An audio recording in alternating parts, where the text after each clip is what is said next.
Hello, my name is Stephen Denman. My organisation is Shining Guidance. My website is shiningguidance.com. I'm going to talk to you today about the astral plane and specifically about the frequencies, the vibrations, and the energetics that comprise the astral plane. And the astral plane itself, therefore, can be distinctly defined into two separate resonating phenomena, which is the higher astral, which is where the spiritual plane and the emotional plane are, and light beings exist, the transcendent beholders, who are types of highly advanced light beings who've existed in linear time, we want a better phrase, for hundreds of thousands of years, giving reviews on the lifestyles and the incarnations of various soul personalities who've incarnated into physical formations or bodies within the 3D holographic reality of the material dimension, therefore say this physical universe, an alternative universe, or soul personalities that have incarnated into the 4D holographic reality of the astral plane in one of the different astral universes, or the collective of the astral universe itself. And so, if we just have a look at the astral plane in terms of the higher astral aspects, what we see is light beings, and therefore some of these transcendent beholders existing over vast expanses of time. You have many individual soul personalities that exist outside linear space time in the higher astral for more advanced experiential understanding. They have many reviews and they assess themselves, and they can go on into exploring the electromagnetic threshold, which is known as celestial hyperspace, that resonates around the outer perimeter of the heavenly kingdom, where the angels, the archangels exist and gather around the eternal mind of the universal creator of heaven and earth and every eternal parallel dimension, parallel reality, and parallel universe forever and ever and ever and ever. Then we come into the slower frequencies and vibrations and energetics of the lower astral. And the lower astral is where you have the infernal regions. You can call that hell, you can call that many different names, such as Gehenna, and it's got many names in different types of folklore and cultural memes and mythologies around planet Earth. And that's where you find the demons. We can call them negative entities or astral entities that exist in vast, incredibly vast multitudes. And sometimes they're known as the shadow wraiths, and they are individual, highly negatively based life forms that exist really without any understanding of the divine love of the universal creator. That the absence of any kind of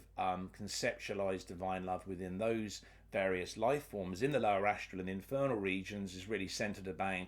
them being drawn to the radiances of different soul personalities that incarnate within the 3D holographic reality of the material dimension. And that would be here, of course, on planet Earth, plus on billions and billions of other worlds, just in the physical universe around us, in the various nebulae,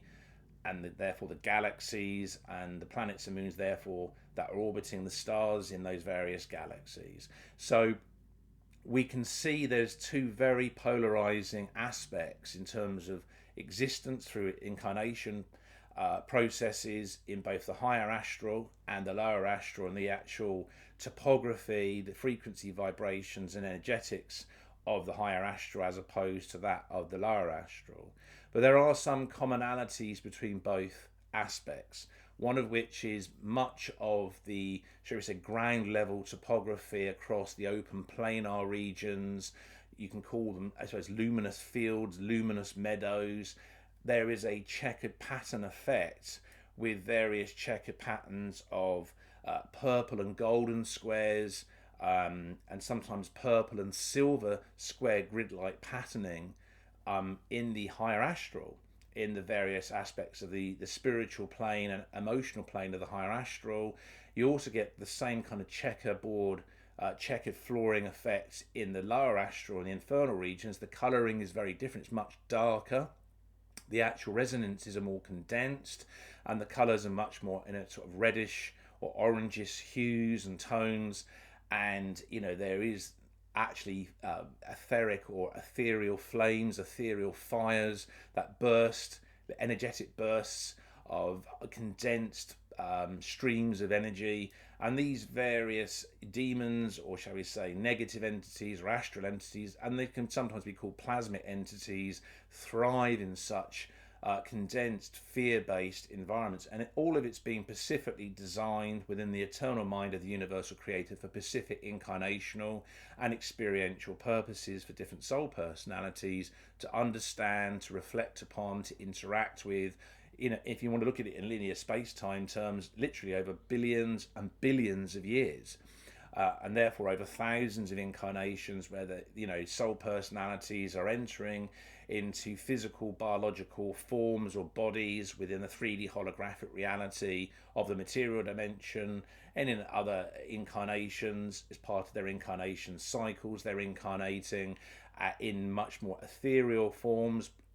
So the soul personality is wanting to, say, explore the different parts of the astral plane. So we know in the astral plane, for example, a soul personality, and therefore billions and billions of soul personalities that decide to exist there, would be able to observe and understand the fact that in the ethereal skies of the astral plane, there is no blue sky that you would see, for example, when you look up from any part of planet Earth. There is no blue skies at all. All the skies are shades of purple. They are shades of violet within the higher astral, within the spiritual plane and the emotional plane of the higher astral. And in the lower astral, they tend to be skylines of reddish and orange hues and ochre, which is kind of a yellowish brown colour. And on many occasions, people who incarnate as soul personalities within the astral plane will look up and you'll see multitudes of different very ghostly looking luminous planets and luminous moons that look very spectral, maybe slightly translucent. The energetic forms, if you want, on the atmospheric layering around the different planets and moons within the astral plane sparkles, with different strands of golden and silver sort of electrical resonance. It's truly an incredible phenomena, the astral plane, and sights and wonders that are there to behold for all soul personalities that choose to incarnate beyond linear space-time within the 4D holographic reality of the astral plane. So we know that the astral plane holds tremendous value, and it is there as part of the wider learning curve for billions and billions of soul personalities, but it is also a resonant holding location for many soul personalities that become confused and don't even realize that they have left behind the physical and biological bodies that they had incarnated in, say within the 3D holographic reality of this material dimension. We'll just take that, for example, as being on planet Earth, because we are Homo sapiens or human beings here on planet Earth. But you've got to remember that just in, say, this galaxy alone, there are literally billions and billions of stars, and therefore there is hundreds of billions of planets and hundreds of billions of moons, which means there is millions upon millions of advanced interstellar civilizations that exist out there in this physical universe, within this 3D holographic reality of the material dimension, where the beings could be classed as bipedal, they can be classed as hominids or maybe humanoids, but they don't really look like humans. They have very different skin tones, complexions. They may be hairless, they may be very hairy, they may not, their anatomical structures, their anatomical forms aren't exactly what you would class as those that are used to define effectively Homo sapiens or human beings. So, but it's really the soul personality, the essence of each incarnated being that has a soul personality, is the very existence of that soul personality that's enshrined and contained in that biological form, and needing that biological form to interact with the 3D holographic reality of the material dimension around itself, to further understand in those much more close-knit sensorial environments where you are literally in existence in much more condensed and slowed down frequencies, vibrations and energetics, to really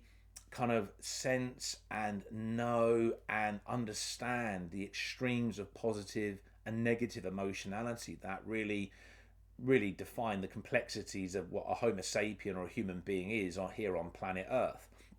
So the astral plane is, in that sense, used as a non-linear, beyond space-time centered and based location for the soul personality to further understand that incarnational contrast between those much lower and slower, more condensed frequencies and vibrations of the 3D holographic reality of this material dimension, and would say, just on this very small world we call planet Earth, in this very small and below average size solar system, where all the planets and moons are orbiting this G2 yellow dwarf star, and that we look up in the sky, the golden incipient sailing above. And so what we're looking at here is, the contrast over many, many thousands of incarnations in the incarnation cycle, both in the 3D holographic reality of the material dimension, as opposed to existing and having incarnations in the 4D holographic reality of the astral plane, in, say, one of the different astral universes. There's astral planets, astral moons. The soul personality, and therefore billions of soul personalities over thousands of incarnations in their own cycles before they may decide to permanently move on, and enter the electromagnetic threshold defined as celestial hyperspace, and fully understand their relationship with the universal creator. And first of all, that would be through understanding their relationship with angels and therefore the archangels, and then taking that next vibratory step into fully understanding the love of God, the grace of the universal creator that has always existed and always will do beyond linear space-time. But the astral plane is almost like an intermediate station that can be used for many periodic reviews between the more physicalized corporeal incarnations and therefore lifetimes of that soul personality, and therefore billions of soul personalities, and not just on planet Earth or in this solar system or even in this galaxy, but across thousands of light years, tens of thousands of light years in this physical universe, in the 3D holographic reality of this material dimension, where there are billions of interstellar civilizations comprised of trillions of life forms who all have soul personalities, all having their own experiences and learning and developing. And if it's not about learning and developing, then there's no purpose to incarnating, because coming back here to being a human, being a Homo sapien, is a very challenging experience, and therefore the astral plane is very much needed to fully understand that experience as a contrast with the complexities that each soul personality encounters. Now, these shall we say demons or negative entities or astral entities or plasmic entities that exist in the lower astral, also known as the infernal regions, also known as hell or Gehenna, and by many other names in world folklore, world religions, and not just in Judaism, and not just in Christianity and Islam or in Hinduism or Jainism, but have been also known, by different names in prehistorical societies and communities, going all the way back to the Paleolithic period, going back to the Mesolithic period, and going into the Neolithic period. So we know that, various shaman from different parts of, say, South America and Central America, and shaman in Southeast Asia, in places like Mongolia, and places like the Tibetan Autonomous Province, in even in ancient Japan and the island of Taiwan. It is known that the various aspects of the astral plane exist because many of these shaman would regularly use astral projection when navigating these much faster types of frequencies, vibrations and energetics, because they were looking to explore the astral plane for their own experiential development as soul personalities that had incarnated initially in the 3D holographic reality of this material dimension, and during the later stages of their own lives, such individuals were therefore looking to prepare to move on because their own soul personalities had learned what they needed to learn, and they were just looking to say, right, the time's now to move on. I've got to prepare for this. And you can clearly see this. A good example in ancient history is all the individuals that would,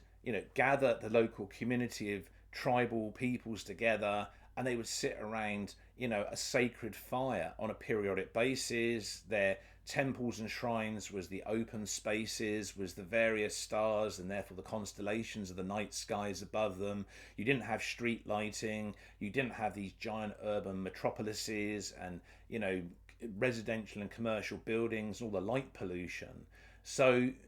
every person in ancient prehistoric times had to rely on their own fortitude in terms of their cognitive ability to fully perceive and to discern the astral plane in all its glory. And the whole process of life and death and rebirth was very real and very tangible to all these different individuals. And so when we take a look at, say, for example, Vedic India, and I'd say also, therefore, Brahmanic India, and you look at the various aspects of Hinduism to do with incarnation and reincarnation, you see that the astral plane has a very important part to play in the wider understanding of the idea of karma, of cause and effect, and how the soul personality therefore needs lots of experiential understanding to develop. And in a way, everything that the soul personality is experiencing, both from the perspective of the astral plane, and they're obviously going into the much more condensed frequencies and vibrations and energetics of the 3D holographic reality of this material dimension just on planet Earth, where we are today, as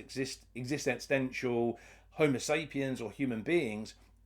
became such a massively emphasized aspect of religious worship, the cleansing of the soul personality, the purification of the soul personality, and preparing for the great journey beyond linear space-time to go back into the 4D holographic reality of the astral plane. And so it does have a massive purpose to play. And our lives are very short in terms of being physicalized, corporeal existences. Our lives are very, very short. The soul personality is eternal. You take all your thoughts, your memories and experiences with you. None of it is lost. Consciousness surpasses linear space-time, but the physical, biological formation of a body on planet Earth does not. Neither does the ego. Egocentric thinking does not go with you. But your memories, your knowledge, your experiences, and how you interact with other human beings, all of those different imprints and different conceptual forms of perceptivity all go with you. Consciousness surpasses space-time, and so the soul personality takes all of that with itself into the 4D holographic reality of the astral plane. So this is a fascinating subject. It's something that you really,